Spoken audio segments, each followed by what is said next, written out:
Ladies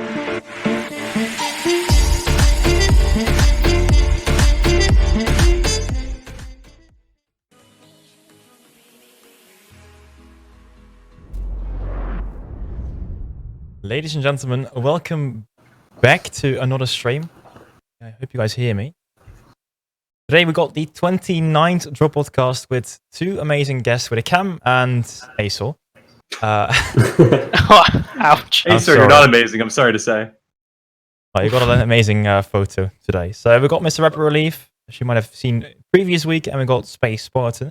Spartan, can you tell a bit about yourself, please, to start off? So I am a small YouTuber that does kind of, I don't know how to describe my content. It doesn't make sense to me. It doesn't really make sense to anyone else. But I have a lot of fun with it. I try to upload as much as I can. But I do love Planetside. I love space games. So I play Star Citizen and Planetside. Those are kind of my side games I don't do much recording for. But I do love to promote the games when I can. And yeah, I'm just really excited about this update, and I'm excited to talk about it. Okay. And Mr. Rapid Relief, can you recap a little bit about yourself as well?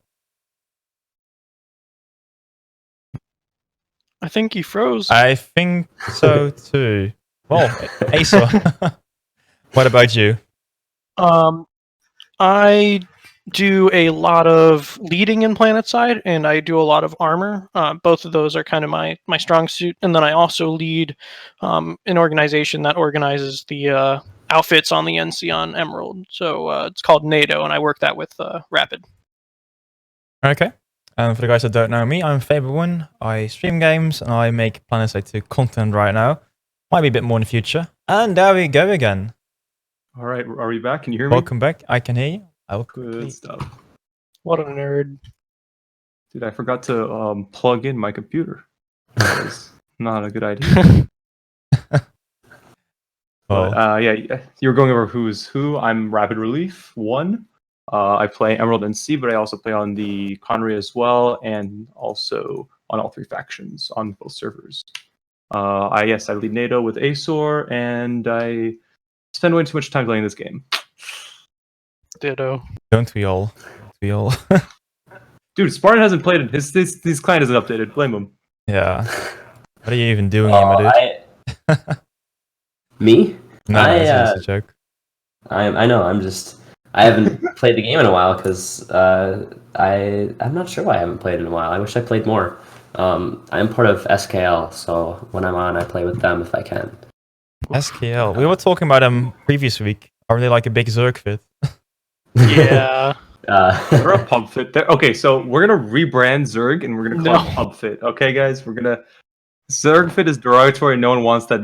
This wow, whatever that word is. While we're talking about the big outfits, though, I want to mention this because, in my opinion, the whole new update is a little bit geared towards bigger outfits. And I got a question for you guys. Do you agree, or do you think smaller outfits also have a place in the next outfit update? Let's start with Asorr. I think it's going to be a lot more mid-fits.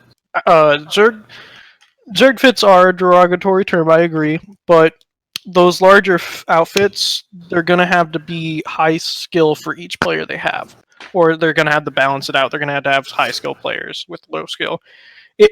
What I think they're going to have to do is it's going to have to be a lot higher of a skill average in order to compete in the outfit wars. That's what the devs are wanting. That's what they're focusing towards. And if they get it to that, then I think there's going to be a desire to leave the Zerg fit scene and try and move some of these outfits into a more, hey, let's focus on where can we improve each of our players individually and what's the best way to go about that. Okay, and you don't think that, for example, the outfit wars require 48 players? Do you think the midfits can actually bring that up? It's supposed to be 12 players per. Is it? Outfit. It's supposed to be 4 outfits, 12 players per outfit. Okay, that makes a lot more sense then. Now, actually, so what they've released on stream, they've said it's going to be. So at the start of the stream, they said it's going to be 48 players from one outfit, and I think that's how they think right now it's going to be. It's not actually how it should be. Because you can't get a single outfit to bring more than 12 players to Jaeger or any other private event or server smash or lane smash, unless it's a group of players who are specifically there to win that event, which is a conglomeration of other groups. But it's really hard to get people to log in for a game on time. You know, it's ridiculous. I think that makes sense too, just because 12 players is a squad. So if each outfit can bring their own squad, and then there's kind of that skill you have to be able to work with new people, especially if you're working with squads from other outfits, then you have to. That's what 4 squads? No, is that 4 squads? I'm sorry. That Yeah, it's should 4 be 4 squads. squads, yeah. Yeah, so that's 4 squads. So then you've got a platoon. I guess the only thought there is who is platoon leader for that. If that would be one of the squads, who maybe the best squad on the server gets kind of that alpha squad and then goes down from there. I'm not sure. Whoever gets number 1, right? If it's a ranking system, the highest one. Right. I'm a bit. They were talking about outfit alliances, and I think that would have been great to have from the beginning. Unfortunately, that was still a bit of work to actually accomplish. So right now, there's no outfit alliance yet. So if you guys are playing NSO, unfortunately, there's no opportunity to play outfit wars. That's a thing. Anyway, also we'll see more than just outfit wars. What do you guys think about the Bastion fleet carriers? Love it. I know if people are afraid, oh, this, that, you know, it's cool, it's amazing, it's Planetside at the end of the day. And it doesn't affect the infantry gameplay at all. Everyone's afraid, oh crap, this will ruin the experience for everyone else. The thing about the Bastion fleet carrier is it creates an air game where there wasn't an air game. Now there's a reason to have pilots and stuff like that working together. Area anomalies were supposed to be that, but they didn't actually, 25 ISO, you're not going to play an alert for that. And then after they changed their anomalies to being the transport stuff, it was just so complicated. So hopefully Bastion fleet carriers serve as more of a replacement to the area anomaly in a sense, right? Giving air a purpose, a reason to be used other than ground pounding vehicles. Right, because I feel that how aerial anomalies work is that they're separate from infantry combat, and sometimes they're just an excuse for people to get free ASFs and then use them on tanks and Sundays and stuff versus having them have an actual goal. Because I know whenever there's an aerial anomaly, I'm like, oh, free ESF, that's fun. So then I fly around in my free ESF and never even go to the anomaly. So I feel like for having a goal where you have to kill a Bastion, because it now will affect your. It's not going to destroy infantry combat, but it's going to affect with like aerial bombardments and the ability to drop tanks with the Anvils now, and that kind of thing. They now kind of interact more with the other types of combat in the game, which is going to work a lot better. And I think the Bastions are awesome. My only one thing, I think a while back they were teasing, or they were showing off that each faction would have faction specific Bastions that would look physically different. I mean, it's not the end of the world or something, or it's like not terrible. But I think it would have been cool if they had kind of a little bit differences to them besides just the color. I can agree with the. Do you want to start a new topic, or do you? No, go on, nice. Oh no, I want to stay on topic. Yeah, I wanted to agree with them on like the aerial anomalies. As an armor player, I can tell you every time there's an aerial anomaly, there's no point on playing. There's usually like 5 liberators that come out, or sometimes even be 10, and there's no point on playing armor, so we just drop and go to air. And then like also a lot of mosquitoes with banshees. It's a mess. I think that needs to kind of be scooted away. With the Bastion, I do believe you can only pull air-to-air vehicles. Yep. Base or ESFs. Loadouts. So just straight base ASFs. So Needler, Mustang, and something else for the Vonu. I forget the name of theirs. So and just the normal fuel cells as well. So you don't have to worry about someone just blasting you out of the sky when you're playing infantry. Which is great. Yeah, I think maybe there's room for them to either rework or remove aerial anomalies, because it's kind of the point of aerial anomalies was originally to get more, I guess, combat, more a reason to have pilots and stuff, because they kind of their only role was sitting up there and killing things just up there instead. So I think now that the Bastion gives like that. I mean, the other thing about it is I personally don't really play ESFs or fly, do much air combat because I suck at it, but I think just how cool it looks with all the ships flying through the Bastions and the, I don't know if anyone saw, I think it was Mokas had a new video on it where it was I loved his video. Looked very cool, like where he played the like Star Wars audio and all the he had Duel of the Fates playing. Like that is like very cool. I think that's going to draw in new players, which is the hope, especially people who enjoy Star Wars and are maybe a bit disappointed by kind of the experience that Battlefront 2 often brings. Because while Battlefront 2 is a great Star Wars game, it's not always a great. It doesn't really capture that scale that Star Wars always has to it. So I think that Planetside 2 is hopefully, if this is something that they're able to advertise, that this could, I know Faber's video is doing quite well, so right, it's pretty important to the game at this point. While we're talking about EA games like Battlefront, have any one of you played Battlefield 2142? I have not personally. Nope. No. No, okay. Because apparently the Bastion fleet carriers are really similar to the, what is it called? The Titan mode in Battlefield 2142. The only thing is in Battlefield 2142, you can actually land inside. You can actually land on the Bastion fleet carrier or whatever it is, and then go inside. But unfortunately, it was not possible yet due to physics in the game that are pretty bonky apparently. So that is not yet possible. I don't think it will ever be possible, honestly, without doing what Planetside doesn't want to do, which is instance-based locations, right? Right. Unless have you to be quote unquote have its own gravitational field, right? So you would have to press. It's kind of like in Borderlands when you press E to go to a different location. It'd be that same thing with the Bastion carrier.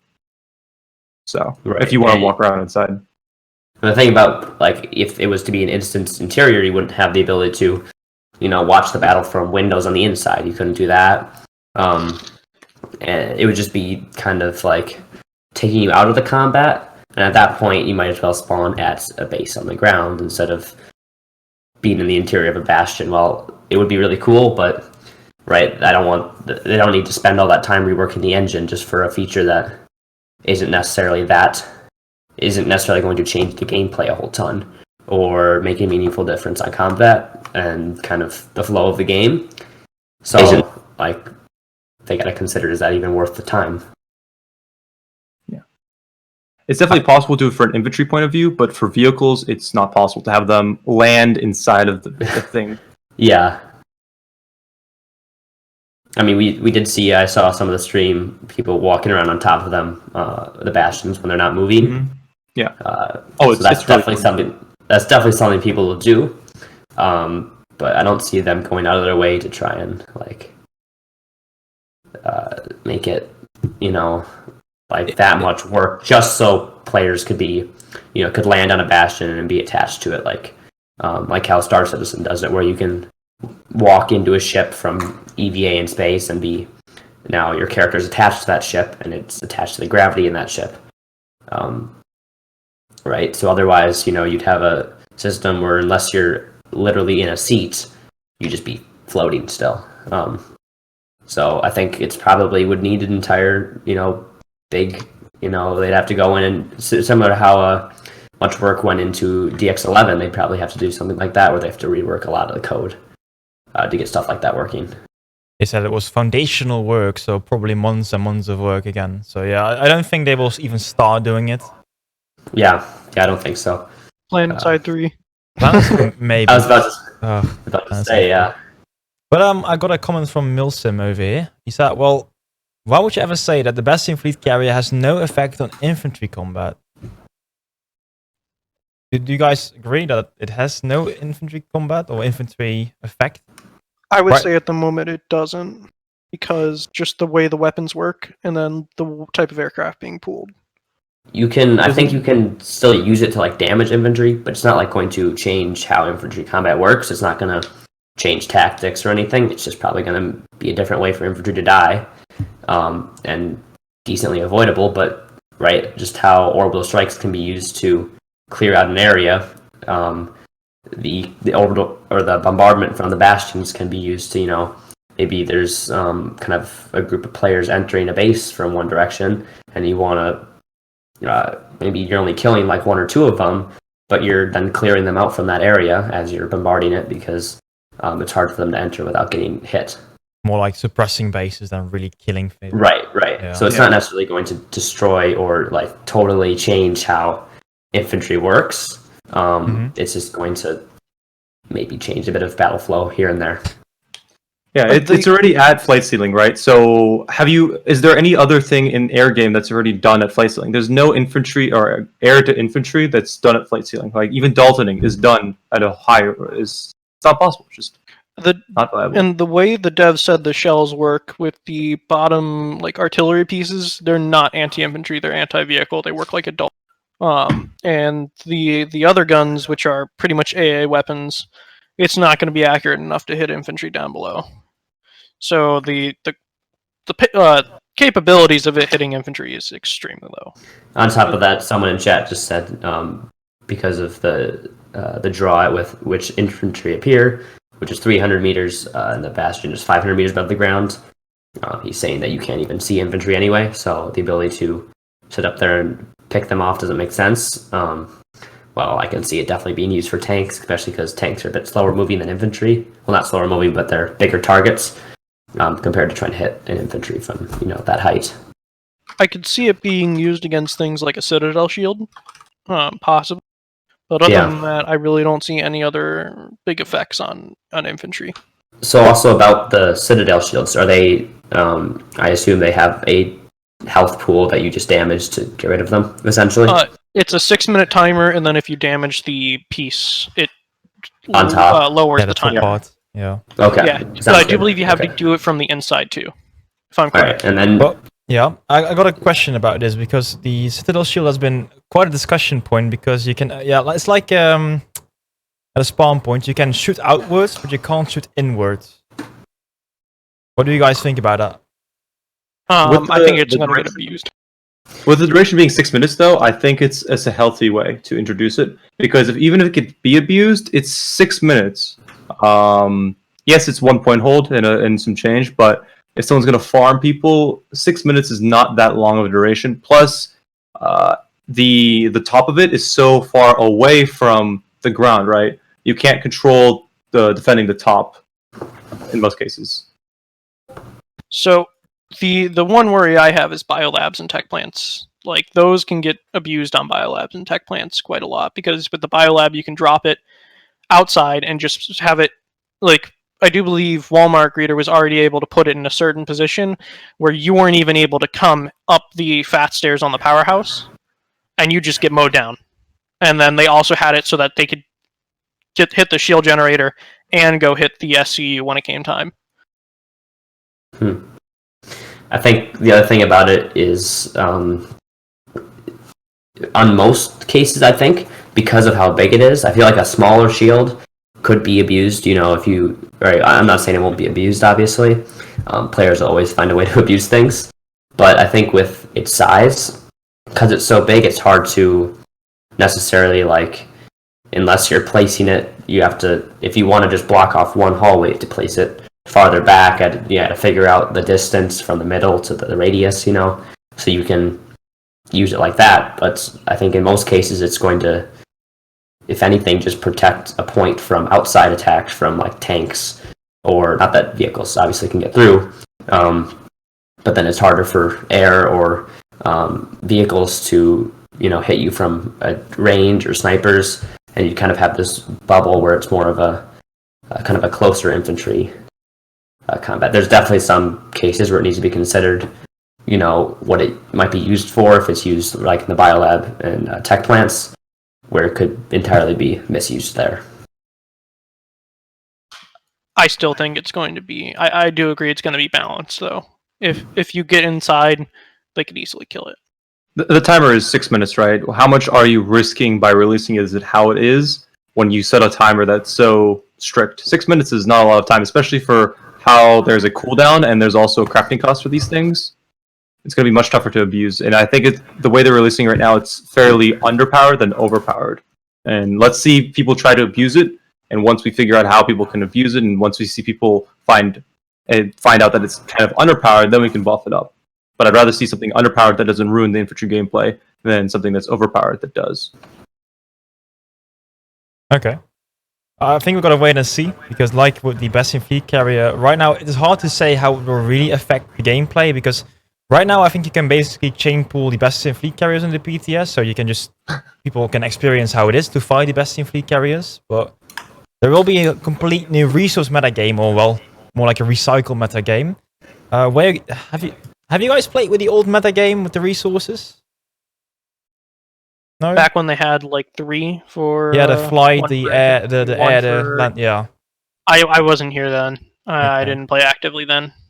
I played in 2013 before I took a break, and no one likes it. The reason why is, you want to play. It kind of forces you to play less of your style, right?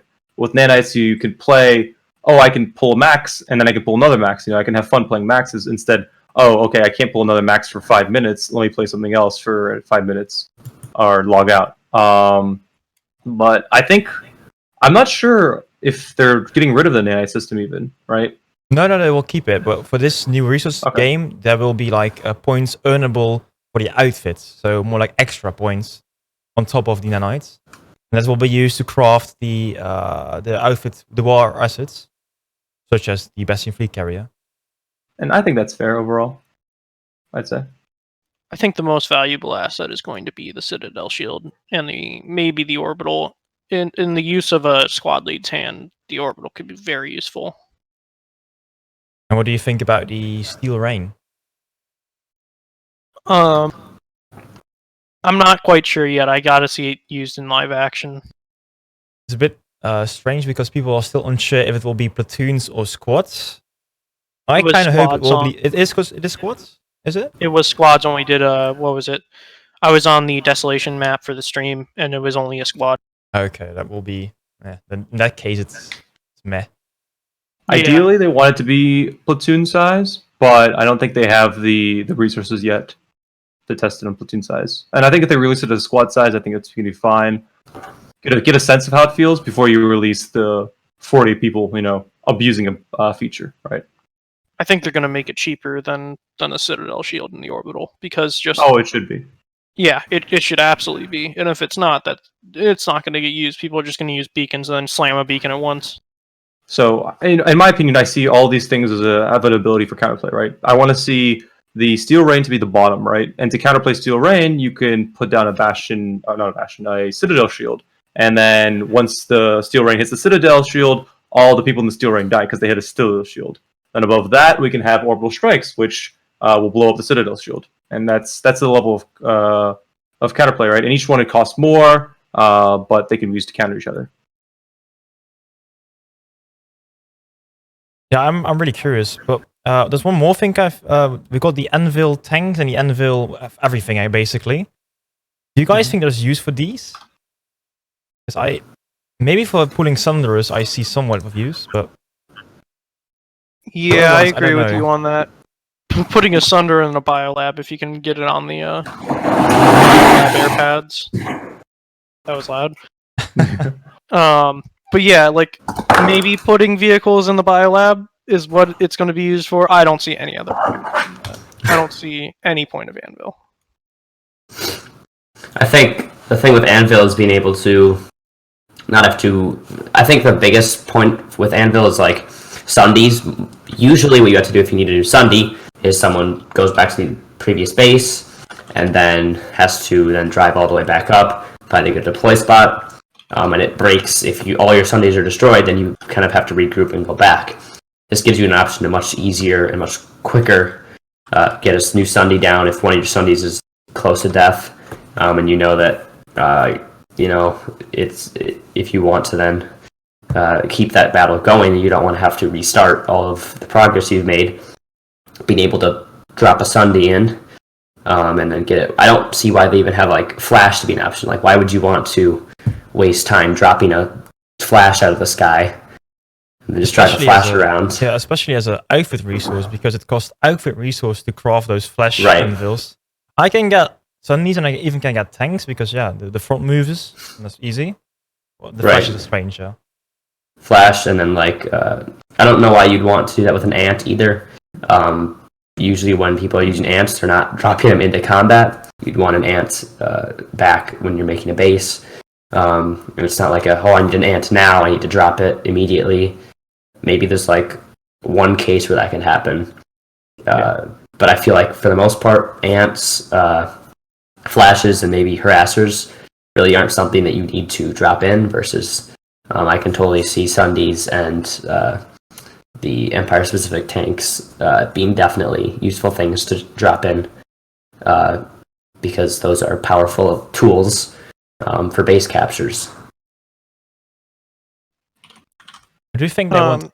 Sorry, go on, Asorr. I was gonna say I don't think Sundays are gonna be used. I honestly don't think the Anvil system is gonna be used as much as you think, because Sundays right now in the current meta are used less and less due to such a fast play with beacons. Any organized group is either gonna have it hacked out and just use one, because once you lose that Sunday, the fight's pretty much over. Once you lose the first Sunday. So if you don't already have it hacked out at a terminal there, or you've already haven't brought one up, then there's honestly no point. It dies so quickly right after you lose the first one. Well, but you also have the random C4 fairies that come around and drop it. I think if it costs more than it costs the C4 fairy to come around and drop it, I think it's fair, right? The game is, again, back to counterplay, right? If it costs more, if there's a more expensive way to do something, then I think it's fine. Sometimes you'll have a platoon or even a squad of people just being douchebags, and you want to reset a Sunday, but you can't drive it up. Yeah, exactly. I mean, if the new, what is it called? The new Bastion fleet carriers can destroy Sundays, it's fair to also be able to redeploy easily new Sundays. Yep. But we'll see how outfits will use them, because of course they need to be crafted first, and then to get those craftables, you need resources. Then again, I do think that the bigger outfits do have a really big advantage in getting more resources, so being more easily able to pull the anvils, or to pull the Bastion fleet carriers, to pull these shields. Right now, I think it's a bad time to be part of a small outfit. Or to be a solo player. Which is why I think there should be alliances, right? Because alliances allow people to continue to have these small outfits that have history, right?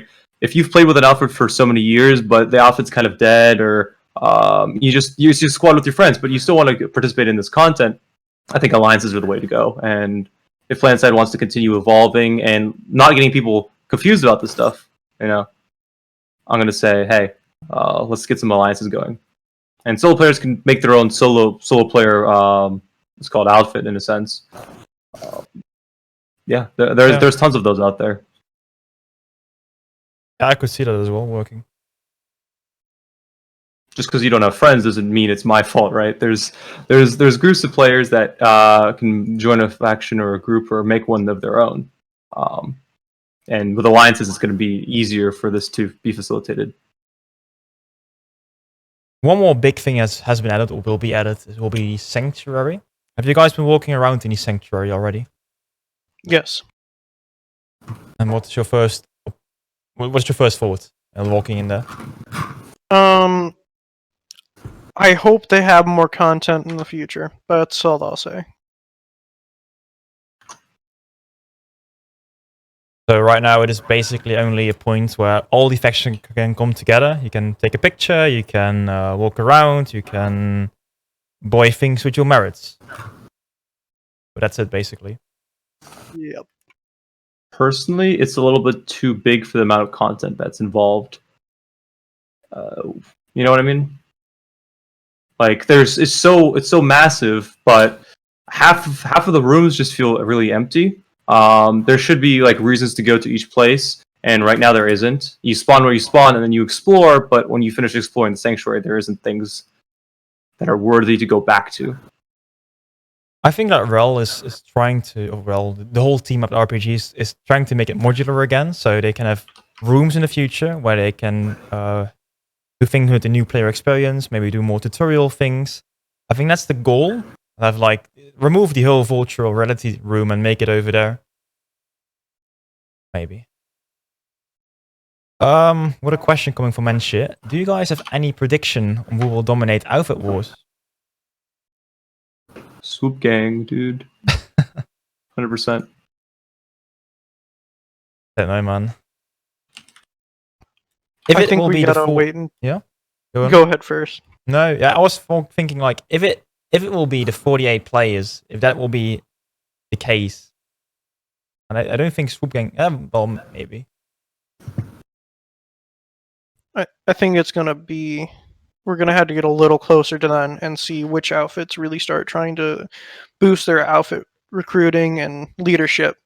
Because I don't think you're just gonna need a big outfit. I think you're gonna need strong leadership in order to meet those goals. I really don't. They really don't want large outfits to be in control of it.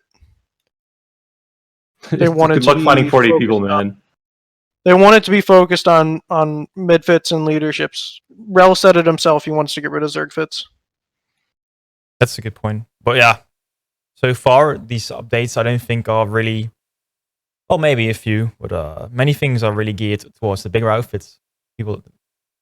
Anyway, though, I do think the question is basically you can earn a few things by winning an outfit war. You can get some resources. I think probably outfit loyalty, so merit points. And you can get like some recognition by banners in the sanctuary. Do you think that's enough motivation for people to actually try hard for this? Dude, even a title they'll be happy with. If you just have a title that says #1, dude, like #1, just the hashtag and then 1 in front of a person's name, they'll lose their mental, dude. They'll be like, okay. Oh crap, that's in front of my name, I want it. So. But an EP basically, yeah. Oh, exactly. And only for that time that they like in between each outfit war, because I think they plan on doing it monthly. So I mean, if you can hold on to that tag, that'd be pretty nutty. There should be one thing that's a temporary reward and one thing that's a permanent reward. That's what I'm going to say. Sounds good, yeah. Also, pretty interesting to me, I think. They want to stream the events, at least the top tier brackets or matches. Do you think they want to make it more like esports? Because I don't see that happening with Planetside, but what are your thoughts about that? What do you think, Spartan? I feel like esports could be something that, since most esports tends to be on much smaller scale, and it's very like you have to be a high skill level player, as in like for Counter-Strike, for example, or Rainbow Six. You got to be good at, for the most part, especially in CS:GO, you have to be very good at shooting. And yeah, there are tactics in that. There's actually a lot of tactics in it, but the level of squad play and tactics that comes with that's already coming with Planetside is something that could be, pretty big. The other thing is you don't have to have a 48-player team. You can sign up with a 12-player team, and then you're assigned your faction, and then you have your those 3 other 12-player teams that you're working with, and that could be a very interesting version of a different way to kind of do esports compared to that. Most esports are very much a 5-player team, and then you play against one other team, and then you see who wins. Like, this is kind of a different way that there could be a lot more people introduced to esports. For example, like the size of football teams or basketball teams, there's a lot of players on each team versus the kind of 5 or 6 players we're seeing on esports teams. I've got one problem with that, though, because the good thing about it, Planetside is a small game. There are only an X amount of people that are actually really good at the game. Right. And I've seen a tweet, I think, from Milson, from Lex. He said, well, there's nothing more boring than watching 48 bad players play Planetside 2 in the Outfit Wars. And I think that's true, because if they're streaming this whole event, and I'm like, this is not fun to watch. So the question is, what are they streaming? And I see someone comment like, well, it's easy promotion. But is it really, if it's boring to watch? It's going to be boring do you guys to think watch. it's fun to watch? Yeah, that's the first question. It's going to be boring to watch. The reason why is because Planetside, what makes it cool and interesting is not the infantry gameplay. It's going to be the Bastion fleet carriers, the tanks, the aircraft, battling it out. But there's no way a meta game in Planetside will have that focus without diminishing any infantry reasoning to play. Right? There's no scenario where you want to have tanks and air and all these force multipliers and then just standard infantry, right? And make it balanced. That's what we've discovered in the playtest as well, right? When playing the playtest, we were like, "Oh, cool, this is fun," but I'm only playing an ESF just to get from one place to another, and then I'm going to sit on point as infantry, kill someone off, and then get back in my ESF and go away. It's not going to be a meta game, or it's not going to be an esport unless you make it for the viewer, right? Because Planetside is not good for the viewer in the sense that there's no way for it to expand into it. God, right. It's got to be esports is supposed to be a spectator sport, and Planetside needs to have the ability to deliver as a spectator sport. And unfortunately, part of the problem there would be with kind of a big one is the animations. And the whole spectator cam to start off with. Right. So if the spectator cam is working better, or if they were to fix kind of the janky player animations, or if they had a cool, interesting way to spectate the game, where when they're doing those streams that they have interesting commentary and interesting ways to kind of show the whole battle and show all the interesting things that are happening, because there is a lot happening. If it's a 48v48v48, that's a lot of people, a lot of things going on. So there could be interesting things there if you manage to capture all that, and it's very much you gotta show the viewers that there's something interesting happening, and keep them engaged. If it's always moving around, or there's periods where there's just setup and they're just sitting there, setting up sunders. That's an interesting part when you're playing the game, right? That tactics. But when you're watching it, it might not be as interesting to watch people set up sundies and capture bases versus that quick kind of combat action that you see in smaller esports. I think it depends also a bit if the caster if he's known what is happening with the game, if he knows his strategies, if he knows why the sundries are parked there and there, it might make a little difference. But then again, I come to the question: is the community going to stream the game as well? I mean, we got pretty experienced casters like from Planetside Battles, or is the team going to stream? I don't know. Yes, we have a lot of good casters, but again, Planetside did try esports back in 2012, 2013. Didn't work out. We tried that on Jaeger. You can't combine all of the aspects of Planetside without it becoming overpowered. And then, the last thing is spectating, right? It's just not viable for someone to sprint across the map and then get an angle that's good. Yeah. Planetside is a cinematic game at the end of the day, right? So, but the infantry gameplay is much different. It's called redeploy side for a reason, right? If you want to be competitive in this game, you have to be willing to ditch your nanites, ditch your resources, because they're slower than infantry. But that's just what we've seen, man. At this point, I don't think things are going to change. I think this should be just more of a recognition thing than an esports thing. I see that Mr. Asorr needs to go. If you have any last words, Mr. Asorr?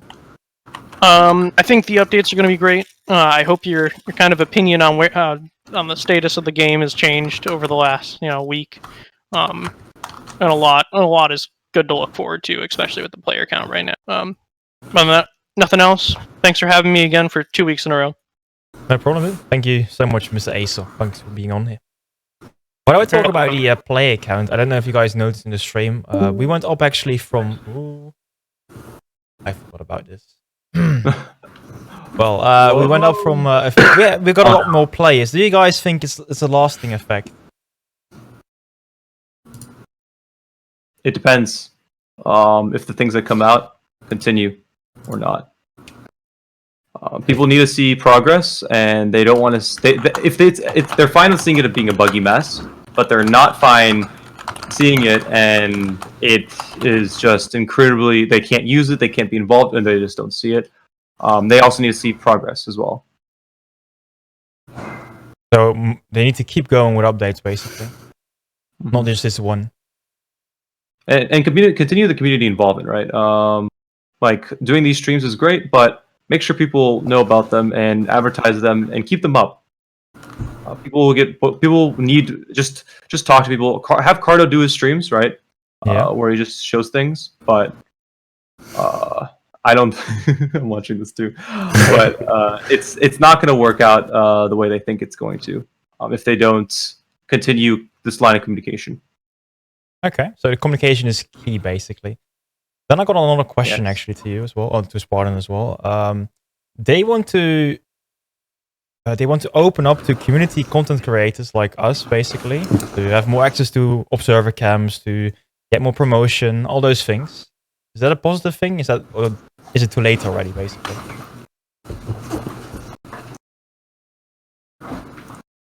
Will it actually help keeping the population up? I think the camera is nice again. There you go. I don't know if the spectator cams are even going to help. I think Planetside at the end of the day is for squads, right? And voice and chat. So if you can get someone to join your squad or platoon and run around with you and have fun, and you can display that to everyone else, I think that's what matters more. The spectator cam is for armor and air and stuff like that, but if a group isn't running armor or air and it's just running infantry, you're not going to get that experience. Makes sense, yeah.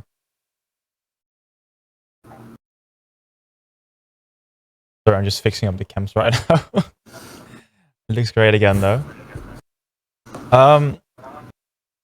So let's say we're gonna get another update soon. What kind of update should it be?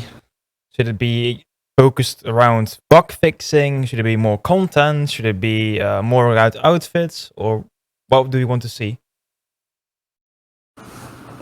What?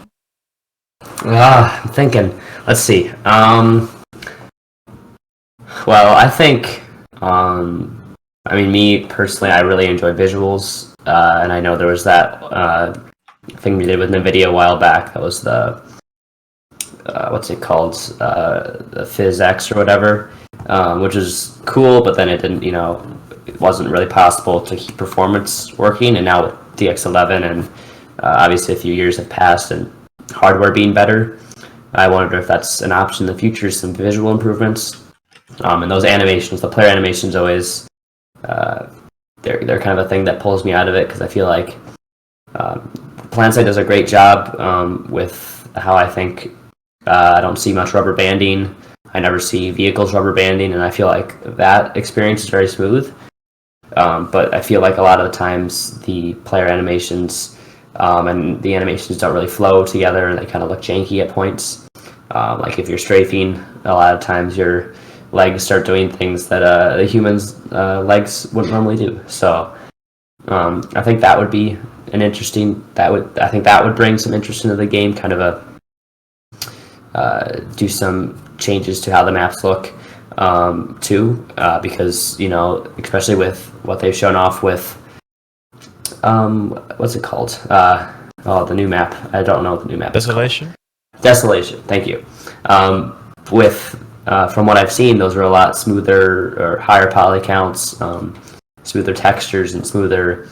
Just the map looks a lot more like what a map would look like in 2020. It's a bit closer to modern map design, and I think it'd be interesting if we got some updates to that as well. I feel like that's more of a long-term goal, but yeah. if for a future patch, you need to do like different stages, right? You need to address the large things and the small things. Like animation changes, that's like a back-end thing that we'll see in a few months from now. But if they want to just do quick updates that people are going to enjoy, redesign one base, one of the construction site bases, change it up. People will be excited. That they won't take long either. It's very easy to copy paste textures and just try out a new design for a base. Second thing they could do is make a balance change to the game. Firstly, what I would like to see is to maxes, so they cannot be revived. I think maxes are too strong to be revived, as with every other nanite system, anything else that revives nanites, you cannot revive, right? So I think it's kind of broken to have maxes being revived, and that would fix also everyone's complaints about the current max alert, because it's just so many maxes. And then the third thing I'd say is still allow people to turn down the graphic settings. Force particles is great, but if I played the game for 100 hours and I want to turn off smokes, I should be allowed to. Because at this current state of smokes, they need to be redesigned so they don't, how do I say, become annoying for experienced players, because it kind of ruins your experience, right? If you get smoked out and you're not running a scope that gives you a disadvantage, then it's just exhausting, right? I, by the way, see a lot of, like you mentioned, about the balance. There's a lot, the big discussion point in the chat as well, I see. We had some behind-the-scenes talk with Rel. I had that at least. Balance is actually a real hard thing. Right now, the developers at Daybreak see it as, or Rogue Planet, whatever. They see it as the game is pretty much balanced. So they don't want to touch it anymore, because if you're going to touch anything, there's apparently a lot of thought process behind it and it takes a lot of time. And in the end, like for the game itself, it has almost no... It doesn't really keep players playing and doesn't attract new players. So if they want to spend their time on balance changes, they think it's not worth it right now. So don't expect any balance changes anytime soon. But balance changes keep people interested in the game, right? If they know that the game is progressing, a balance change is a very easy change to make. Changing some numbers, for example, like maybe preventing maxes from being nerfed. It won't take a ton of coding. You can test it out on live and see how it feels, how it plays. And it won't, it will keep people interested in the game, right? Because if people consistently see that the game is being balanced, they're going to be like, okay, maybe the issues that I see will get changed. And they'll keep people hopeful. They're not gonna continue playing a game they don't see as advancing. And that's another reason why I'm saying, hey, just redesign a base on the map that's active right now, because it doesn't take a lot of effort. Yeah, it takes some effort, but it gives people physical to look at. They're like, okay, the game is changing, the game is still evolving. I'm excited to stay in this. I think we can think Hassan as kind of an example. Hassan is still, to my knowledge, incomplete. But I feel like the bases on Hassan tend to have a lot of variation. And I think there's a few bases that I remember playing at a while back that when I play on Indar, I don't get that same... like there's one that's kind of like underground and it's got like bridges around it. And I feel like the variation in bases, they tend to be, especially on Indar, I think the bases are often very, very similar or almost the same, where I feel like going to a different base, it's like I'm somewhere else, but not really. Sometimes I see like, oh, I recognize this base, but then I realize, well, it was just the one I was at on the other side of the map earlier. And there are slight differences, and I'm not saying that they're all exactly the same, but I definitely think like some changes to base layouts, some more interesting kind of types of bases besides them all being kind of above ground and in a tower sort of design or just a couple of buildings. And I know there are quite a few bases in the game that I find that are like, they've got interesting layouts and they've got cool things and they're kind of fun, but you know, sometimes you might play for a little bit and then eventually you're like, well, I kind of want to, you know, not play anymore because I'm out of interesting bases to explore. Or with a game this big, a lot of it is exploration is an interesting thing. Even in a combat game, you might find something new or find kind of a area that looks really cool, or and that can be kind of a way to keep people on for longer, because sometimes, you know, you're playing and you're seeing the same scenery and the same bases. But do you think that Planetside is really an exploration game? Because I see it mainly as a shooter, and I think the majority sees it as a shooter. I know, for example, there is an Yeti cave on Esmir somewhere. They have a few of these Easter eggs, but... Right, I think as it's not an exploration-focused game at all. Like, it's not really a gameplay mechanic to go explore things. But I think having differences, having big kind of, I don't know, like something that seems, maybe there's a base that's entirely like deep in a cave. I know there are some like this, Yeah, but there are a few. Indar, I think. there are a few. Yeah. Yeah, there's like one I can think of for sure, maybe a few others, but like that, it's not, exploration doesn't have to be a sort of a like part of a gameplay mechanic in itself. It should be something that the player can kind of, it keeps interest, you know. You might be in combat and then you're, you know, running to the next base, and you might find something interesting or a really cool spot with a couple rocks that's perfect to hide a Sunderer. And that kind of being able to play the game, it keeps replayability. Maybe you play the game a couple times and you start to find things, like you find a really great place for your Sunderer for assaulting a certain base, and then next time you're playing, you remember that spot, and it helps it helps defend that Sunderer, and then it's easier to take a base. So it's having kind of interesting places for the player to find, not as necessarily a gameplay mechanic with rewards or anything. It's not like, oh, there's like resources down here or something, or you get some certs if you find this. It's you should be rewarded for, you know, finding things to help your team, finding, you know, knowing the terrain and knowing your location. Okay, clear. I think we're up for topics right now for this week. Next week we'll be back. We can further discuss the base design and those things and balance changes. For this week we had all the updates, the new stuff, the Bastions, the war assets. So thank you so much for being here. That was almost correct. Thank you so much also for the lovely camps today, gentlemen. Cheers, Aldi. You're welcome. Do you guys have any final words? I don't think so. Thumbs up. That's my final word. Continue playing the game, enjoy the game, and then with all these updates coming out, provide constructive criticism and solutions to the problems that you see. Just saying removing something from the game isn't going to help with it, but how about you give them a solution on how to balance it? Because there are players like Vindicor who have made suggestions for balancing or updates that have been actually, you know, addressed and put in the game. So why can't you do the same thing, right? Why can't you think of a way to make a solution for the game instead of just complaining about it? Okay. I've got one more thing to say.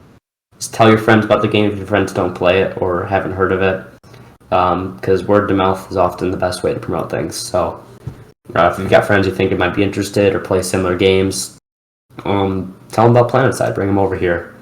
Have them try out this new update. It's a great time when new updates come out to bring people into games, to show them, even if they maybe have played before but it's been a while. It's always a great time to bring people in to show them what's new. Okay, right.